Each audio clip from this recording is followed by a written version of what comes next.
Hello, c'est HR, ton chroniqueur. Alors aujourd'hui, je vais te parler d'un film coréen. Il s'agit du film Le Tube. Ce polar est un réel mélange de deux grands films américains que tu connais, Speed et Piège de cristal. Avant d'aller plus loin, n'oublie pas, si tu n'es pas abonné, pense à le faire. Pense surtout à la petite cloche pour notif. Let's go!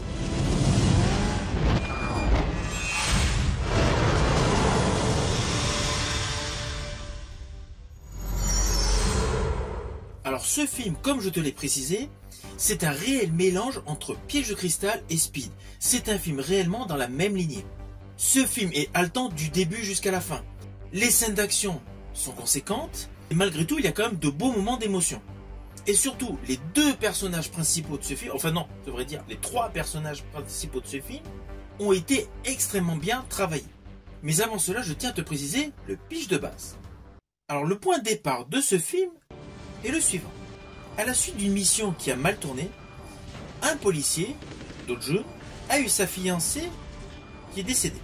De fil en aiguille, il est devenu simple policier, opérant dans le métro. Mais il n'a de cesse de penser à son ennemi juré, Ki-taek, qui a d'ailleurs assassiné le maire de la ville. C'est donc le début de cette histoire survitaminée. Car oui, déjà, dès l'ouverture de ce film, on pourra penser que c'est la fin d'un film, tant c'est spectaculaire.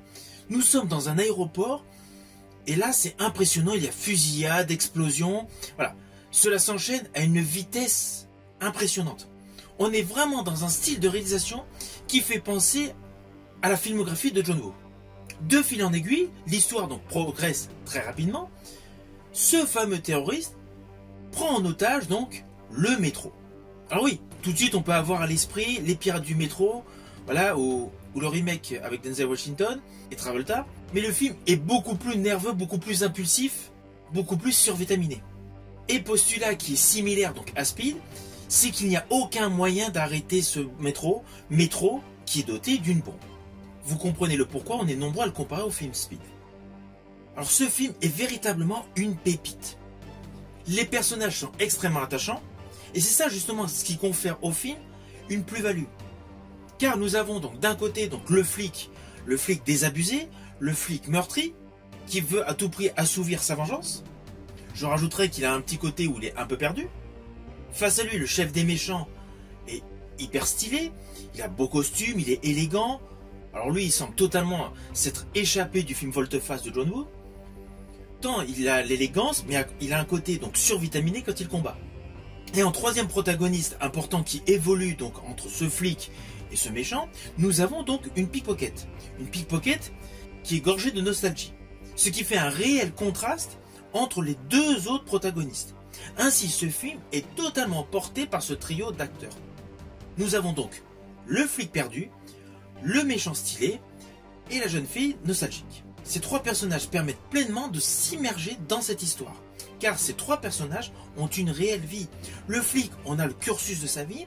La pickpocket, on a le cursus de sa vie. Et au fur et à mesure qu'on va avancer dans le film, vous allez découvrir les raisons qui motivent le méchant. Et c'est ça justement la grosse particularité de ce film, c'est qu'en fait, il n'y a aucun personnage totalement bien, totalement mal. Ils ont tous leur part d'ombre. En un certain sens, on pourrait se dire qu'à travers ce film se dégage la notion du yin et du yang. Deux faces antagonistes qui n'ont de cesse de s'entremêler. Alors sachez que ce film Le Tube est la première réalisation cinématographique du réalisateur Baek Woon-hak. Honnêtement, lorsque l'on regarde le film, on peut penser qu'il a déjà pléthore de films derrière lui. Eh bien non. Essentiellement, il était scénariste avant de réaliser ce film. Et honnêtement, lorsque l'on voit ce film, cela démontre le travail d'un réalisateur accompli. Baek Woon-hak démontre une qualité de réalisateur véritablement accomplie.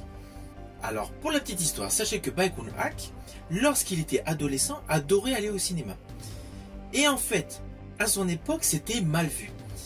Les enfants étaient punis par leur maître lorsqu'ils allaient au cinéma. Et un soir, lorsqu'il est parti voir le film La Malédiction, il s'est retrouvé dans la salle de cinéma à côté d'un de ses maîtres.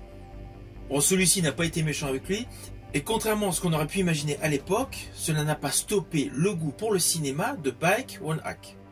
Celui-ci donc a eu cet amour pour le cinéma qui s'est développé lorsqu'il est parti au collège, Et lorsqu'il a vu donc La Tour Infernale et Voyage au bout de l'enfer, il a décidé de devenir réalisateur, de travailler dans le domaine du cinéma. C'était pour la petite histoire. Alors au moment où ce film Le Tube, ce film survitaminé, est sorti au cinéma, lorsque les journalistes lui demandaient mais pourquoi il avait voulu faire ce type de film, sa réponse était très simple et très modeste. Il voulait simplement voir s'il pouvait faire aussi bien que les Américains. Alors perso, j'ai vu le film justement pour moi il est au-dessus de pléthore de films américains. C'est un excellent action movie, et un action movie avec une véritable histoire, de véritables enjeux. Et la mise en scène est à couper le souffle. Et justement grâce à cette belle mise en scène, l'effet donc intimiste claustro au sein d'un wagon donc du métro intègre pleinement donc un film à dimension supérieure. Car outre le fait donc de ce qui se passe dans le wagon avec les différents passagers, alors ne vous inquiétez pas, je n'irai pas plus loin, je veux pas trop, voilà, vous me connaissez comme d'habitude, je ne veux pas du tout vous spoiler. Mais outre le fait de ce qui se passe donc dans les wagons, dans chacun des wagons, il y a le réseau de communication avec le monde extérieur. Et là donc il y a pas mal d'interactions donc entre le méchant, les policiers et les passagers.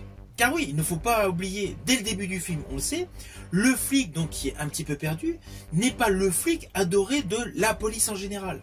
C'est une sorte d'anti-héros. Alors de ce fait, on se retrouve avec un anti-héros qui est le seul potentiel à pouvoir donc sauver ces gens dans ce métro donc qu'on ne sait absolument pas comment arrêter, avec de surcroît un méchant implacable qui a de réelles motivations et qui s'avère être un combattant redoutable. Car bien évidemment, vous allez, outre le fait donc des scènes spectaculaires, des explosions, voilà, des gunfights, vous allez également avoir des combats. Avec justement un combat que j'ai particulièrement aimé qui se déroule dans un wagon.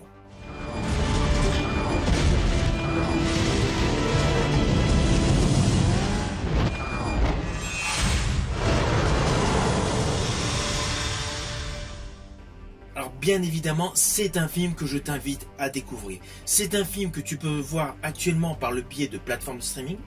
Tu peux également le découvrir par le biais de YouTube. Et tu peux le découvrir comme moi par le biais de supports physiques via Blu-ray ou DVD. Si la vidéo t'a plu, n'oublie pas, petit pouce vers le haut, pense au partage. Quant à moi, je te dis à bientôt pour une nouvelle vidéo.